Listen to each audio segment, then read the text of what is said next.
Good morning students. Namdev school की इस lecture series में आपका स्वागत है।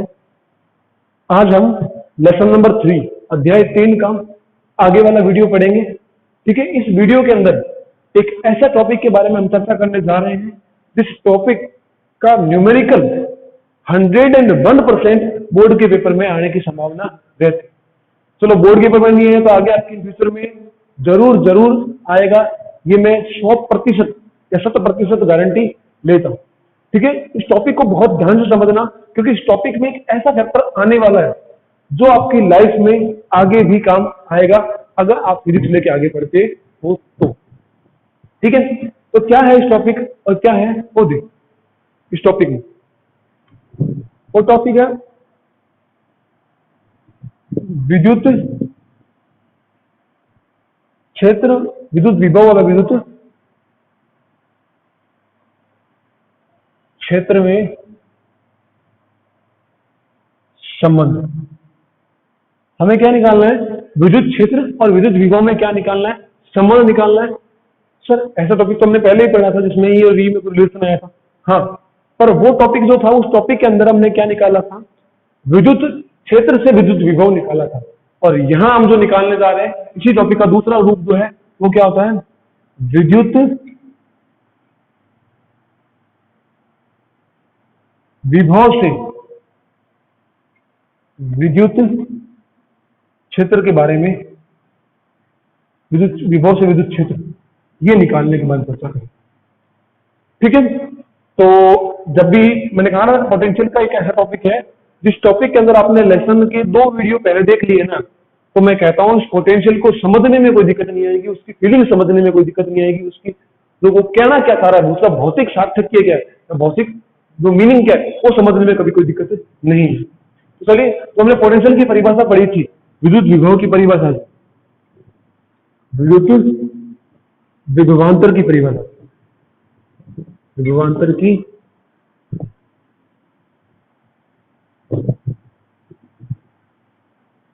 परिभाषा से। अब ये क्या होता है विद्युत विभवांतर की परिभाषा से? हम पता है कि किन्हीं 2 बिंदुओं के मध्य जो विद्युत विभवांतर जो होता है, वो विद्युत क्षेत्र की तीव्रता के रेखा समाकलन के ऋणात्मक के क्या होता है?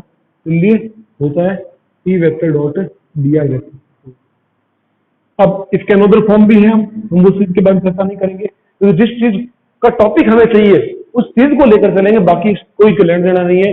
इसको एक्सटर्नल एजेंट के कार्य के द्वारा प्रदर्शित किया था, विद्युत बल द्वारा किए गए कार्य के पदों में व्यक्त किया था, और विद्युत क्षेत्र की तीव्रता के पदों में व्यक्त किया था।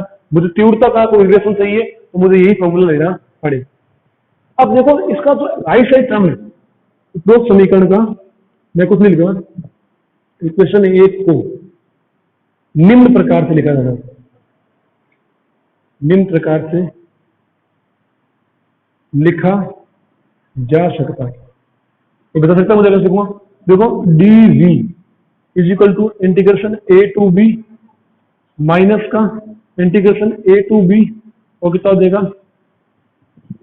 ई vector dot D L, sorry D L. तो आप देख सकते हो बेटा कि यहाँ पे दोनों तरफ में क्या लिखिए, समाकलन करने के बाद वी आएगा, upper limit minus lower limit लिख करके वापस हमारे पास सकती है। दोनों तरफ से क्या करते हैं? समाकलन को हटा दें, दोनों पक्षों से समाकलन को हटाने पर, रिमूव कर देते हटाने पर। वैसे कह सकते हो समाकलन से समाकलन करके अपनी भाषा में मतलब रिमूव कर रहे हैं इसको, या इसका आंशिक अवकलन कर रहे हैं, एक बार अवकलन करने पर ही हट जाएगा। तो डी बराबर कितना रहेगा? माइनस का ई vector dot D R vector. और यहां से अगर देखा जाए तो डीवी बराबर को लिख सकते हैं बेटा माइनस का E D R cos theta. और अगर इस चीज को मैं आगे लिखूं तो देखो बेटा, ई कॉस थीटा जो है वो कितना हो जाएगा? माइनस का डीवी अपॉन में डी आर। अब सबसे इंपॉर्टेंट चीज है समीकरण जो आई है हमारे पास, इसको लिख दो, समीकरण 2 लिख देता हूं। समीकरण 2 जो है, इक्वेशन 2 का आरएचएस पद का फिजिकल मीन समझना, क्योंकि टॉपिक जो है इस टॉपिक के अंदर जो फिजिकल मीन है वो बहुत इंपॉर्टेंट है। और मैं एक ऐसी राशि लेने वाला हूं जिसका नाम आपने क्लास 11th में भी सुना होगा, जिसका नाम होता है जैसे प्रवणता। इसकी प्रवणता के बारे में हमने दो चीज पढ़ी थी, एक तो पढ़ा था क्लास 11th में ताप प्रवणता, और दूसरा पढ़ा था बेटा वेग प्रवणता। ठीक है, तो ताप प्रवणता और वेग प्रवणता जो थी वो उस चीज को मैं जब आपको पढ़ाया था तो उसमें मैंने बताया होगा जब भी कोई प्रवणता आता है उस प्रवणता का मतलब होता है दूरी के साथ परिवर्तन, और वो भी कौन सा, अधिकतम परिवर्तन। वो चीज क्या कहलाती है, प्रवणता कहलाती है। इस फैक्टर को यूज करके मैं आगे बढ़ने वाला हूं, इसलिए ध्यान से समझना, ये टॉपिक बहुत इंपॉर्टेंट है, बहुत बहुत बहुत इंपॉर्टेंट है। ठीक है, समीकरण एक का जो आलोचना करते हैं वो क्या कहता है, विद्युत विभव का, विद्युत विभव का दूरी के साथ, दूरी के साथ परिवर्तन को व्यक्त करता है, दूरी के साथ परिवर्तन को व्यक्त करता है, मतलब डिस्टेंस के साथ पोटेंशियल कैसे वैरी कर रहा है उस फैक्टर को व्यक्त करता है, और दूरी के साथ जो परिवर्तन होता है व्यक्त करता है। अब जहां तो परिवर्तन है उस परिवर्तन में कमी हो रही है तो मैं कह सकता हूं दूरी के साथ कमी को व्यक्त करता हूं, पर मुझे कमी के बाद फैक्टर को हटाना है, मुझे परिवर्तन को व्यक्त करना है। अब एक बात करते हैं एक नई भौतिक राशि का, इसका विवरण में आगे देता हूं आपको। राशि पढ़ेंगे बेटा प्रवणता, यहां आने वाली है प्रवणता। देखो बेटा प्रवणता जो फैक्टर है वो किसी पर्टिकुलर कोई नाम नहीं है, ये उस राशि के साथ जुड़ता है जो राशि का अदिश राशि। तो देखो सुनना बेटा, मैं क्या कहना चाह रहा हूं, इसकी परिभाषा देता हूं, किसी भी भौतिक राशि की प्रवणता, भौतिक राशि की प्रवणता उस भौतिक राशि के दूरी के साथ, उस भौतिक राशि का दूरी के साथ अधिकतम परिवर्तन को, अधिकतम परिवर्तन को व्यक्त करती है।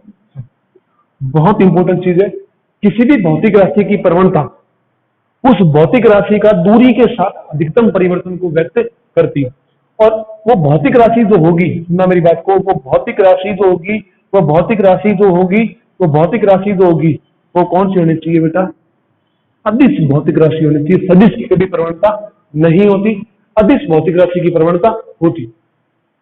ठीक है, तो यहाँ पे जो अदिश भौतिक राशि, तो मैं बोलूंगा किसी भी अदिश भौतिक राशि की प्रवणता जो होती है उस अदिश भौतिक राशि की दूरी के साथ अधिकतम परिवर्तन को क्या करती है, रिप्रेजेंट करती। तो देखो यहाँ पे जो विभव में परिवर्तन को व्यक्त करता है, ठीक है, हाँ वो कमी हो रही है वो कोई बात दिक्कत नहीं है, पर अब ये जो विभव में परिवर्तन है, ये उपरोक्त परिवर्तन, उपरोक्त परिवर्तन अधिकतम तब होगा जब ई वेक्टर व डी आर वेक्टर के मध्य कोण थीटा बराबर 0 डिग्री हो। अगर देखो ये जो राशि है वो इसके बराबर है, अब आप एक कॉमन सेंस लगाइए बेटा, इसका जो मान इसके बराबर है, अगर ये मान वेरी करेगा तो वेरी करने वाला, ये सीधी सीधी बात है। तो अगर कॉस का मान 1 होना तो कॉस का मैक्सिमम मान कितना होता है, 1। अगर मैक्सिमम मान के लिए कॉस का ये जो मैक्सिमम मान 1 है, उस दौरान ही परिवर्तन क्या होगा, अधिकतम होगा। तो उपरोक्त परिवर्तन को अधिकतम तब होगा जब डी आर कॉस थीटा बराबर कितना हो, 0। इस स्थिति में कॉस थीटा, कॉस 0 बराबर कितना हो जाएगा, 1। देन ई बराबर कितना हो जाएगा, माइनस का डीवी बाई डी आर हो जाएगा। और अब यहां जो चीज है बेटा कि उपरोक्त समीकरण का जो समीकरण दे दी मैंने किसी बेटा 3, उपरोक्त समीकरण, उपरोक्त समीकरण 3 का आरएचएस पद विभव के, विभव का दूरी के साथ, दूरी के साथ अधिकतम परिवर्तन को व्यक्त करता है, अधिकतम परिवर्तन को व्यक्त करता है। दूरी के अधिकतम परिवर्तन को व्यक्त करता है। अतः DV by D R factor को क्या बोलेंगे? विभव प्रवणता कहा जाएगा। किसका कहा जाएगा? विभव प्रवणता। इसे लिखते हैं ग्रेड ऑफ वी से रिप्रेजेंट करते हैं, और यहां पे देखा जाए तो ई बराबर माइनस ग्रेड ऑफ वी के बराबर हो जाएगा। समीकरण दे दी कितनी बेटा? 4। समीकरण 4 की लैंग्वेज जो है आप सब लिख सकते हो। तो समीकरण 4 से स्पष्ट है कि विभव प्रवणता का ऋणात्मक जो होता है वो किसके बराबर होता है? विद्युत क्षेत्र की तीव्रता को रिप्रेजेंट, विद्युत क्षेत्र की तीव्रता के परिमाण के तुल्य। विद्युत क्षेत्र की तीव्रता के क्या होता है? परिमाण के तुल्य होता है। ये जो टॉपिक था, उस टॉपिक के अंदर हम अभी एक सिंगल वेरिएबल लेके हैं। सिंगल वेरिएबल का मतलब क्या है? ये था पॉइंट ए था, इस पॉइंट बी को लेके आगे सिंगल वेरिएबल कोई भी एक लेंथ के अनुसार डी आर पाथ या त्रिविमीय के अनुसार। अब मुझे तो ये पता है कि सर ये जो तीव्रता तो होती है ना, वो क्या होती है? सदिश भौतिक राशि होती है। अगर ये सदिश भौतिक राशि है तो सबसे पहले हम क्या करेंगे? इसको सदिश भौतिक राशि के पदों में व्यक्त कैसे करेंगे उस चीज को समझना है कि ये तो स्केलर है और इसका मतलब ये परिमाण ले रखा होगा, स्केलर है तभी तो चलिए आगे करते हैं। देखो नेक्स्ट टॉपिक के बारे में। इस टॉपिक के समझने के लायक जो चीज है वो यही है, प्रवणता किसे कहते हैं, कैसे निकाला गया फैक्टर है। कुछ भी नहीं किया बेटा, तो विभव की परिभाषा थी, उसको समाकलन से हटाया, समाकलन इसको ये करके ही कर दिया। अधिकतम कब होगा? तो थीटा बराबर कितना होगा? 0 डिग्री। 0 पर cos कमाने की पश्चिम परिवर्तन हो जाएगा। ये जो परिवर्तन है वो क्या होगा? मैक्सिमम। और ये जो मैक्सिमम परिवर्तन होता है ना, अधिकतम परिवर्तन, देखो यहाँ पे लिखा हुआ है अधिकतम नाम होना चाहिए। केवल परिवर्तन की बात नहीं करने वाला मैं, परिवर्तन के साथ फैक्टर होना चाहिए, वो है अधिकतम। अधिकतम परिवर्तन ही क्या कहलाता है? विभव प्रवणता कहलाता है। चलिए आगे करते हैं। देखो विभव प्रवणता के बारे में। ये जो विभव प्रवणता का अधिकतम है उसका थोड़ा फिजिकल मीनिंग सुनना मुझे। फिजिकल मीनिंग का मतलब क्या है कि सर हमें क्या बताओ कि एक ऐसी चीज बताओ जिससे हम इस फीलिंग को समझ सके कि विभव में अधिकतम परिवर्तन कैसे होता है, किस चीज से होता है। ये तो हम थ्योरेटिकल पढ़ा है, या इस वेरियस जो फॉर्मूला बेस निकाला गया मान है उसको एक चित्र या डायग्राम समझाइए, तो वो कैसे समझाते हैं वो देखो। सपोज करो ये एक आवेश है, इस आवेश के कारण विद्युत क्षेत्र बन रहा है इस निकाय में। इसके कारण मैं 2 पृष्ठ ले लिए, पहला पृष्ठ ये रहा और दूसरा पृष्ठ ये रहा। ठीक है, ज्यादा पृष्ठ की बात नहीं करेंगे, हम इतने पृष्ठ को ले लेते हैं, हमारा काम इससे ही हो जाएगा। ठीक है, मैं आदत चाप ले लिया, बाकी सारा कल्पना कर दिया।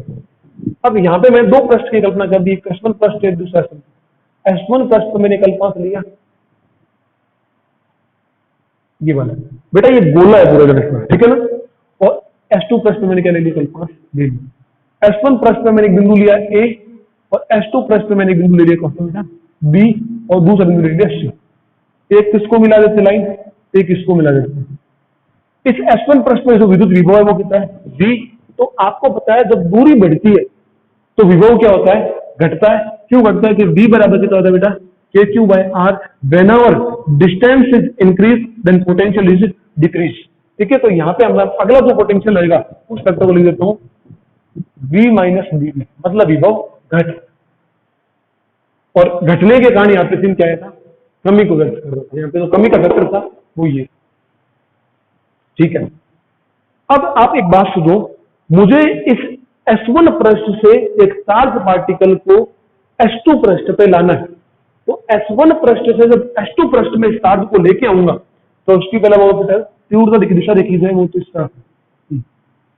तो S1 पृष्ठ से जब मैं S2 पृष्ठ पे इस चार्ज को लेकर आऊंगा तो मेरे पास अब 2 रास्ते हैं, एक तो AB है और एक कौन सा है बेटा? AC। इस चित्र से स्पष्ट, क्या स्पष्ट है? चित्र से स्पष्ट है। देखो बेटा एकदम क्लियर से स्पष्ट हो रहा है कि AB पाथ जो है वो क्या है? छोटा है किससे? AC से। क्योंकि 2 बिंदुओं को मिलाने वाली जो रेखा होती है वो न्यूनतम लाइन, उसके बाद जो बड़े पृष्ठ है। तो अब अगर देखा जाए कि विभव में परिवर्तन देखा जाए तो विभव में परिवर्तन कितना होगा? S2 माइनस S1 का विभव VS2 माइनस VS1, वो कितना है? V minus DV। अगर देखा जाए V minus DV minus V से भी कर जाएगा तो बताएगा माइनस का DV। तो विभव में परिवर्तन का जो परिमाण है उस परिमाण का तो डिवाइडेशन करें डिस्टेंस के साथ, तो DV अपॉन में AB बराबर बटे डीवी अपॉन में कर देता हूं मैं AC। अब आप देखो कि अगर ये चीज बड़ी है तो डिवाइड में आने पर ये चीज क्या हो जाएगी, छोटी। इसका मतलब क्या हो गया कि विद्युत क्षेत्र विद्युत विभव के साथ दूरी के साथ जो परिवर्तन है वो कौन सा ज्यादा होगा, ये वाला फैक्टर ज्यादा होगा। और ये किस दिशा में, त्रिज्यीय दिशा में। इसका मतलब क्या हुआ, देखो यहाँ पे कमी शो कर रहा था पोटेंशियल के बारे में। तो अगर बात करें विद्युत क्षेत्र की तीव्रता के बारे में तो मैं लिख देता बेटा, अतः स्पष्ट है, अतः स्पष्ट है विद्युत विभव, विद्युत विभव का पृष्ठ के लंबवत, पृष्ठ के लंबवत ही दूरी के साथ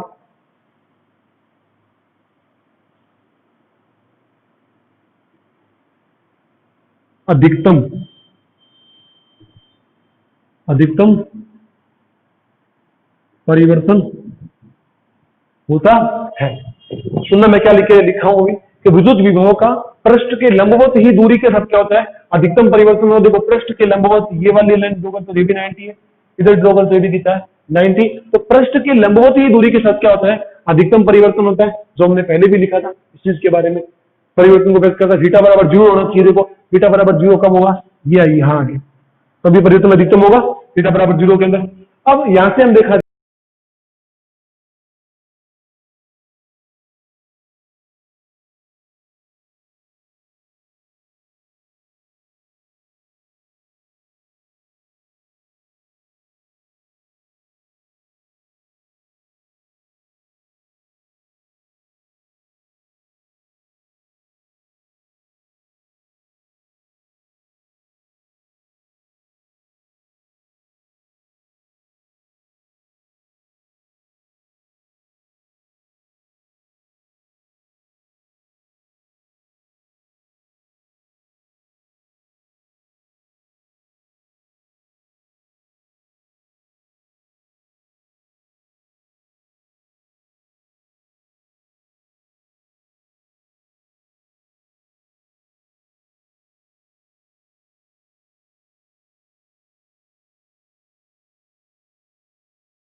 होगा इस स्थिति में y व z क्या रहेगा, नियत रहेंगे। नियत मतलब पता है ना बेटा, कांस्टेंट का अवकलन 0 होता जा रहा है।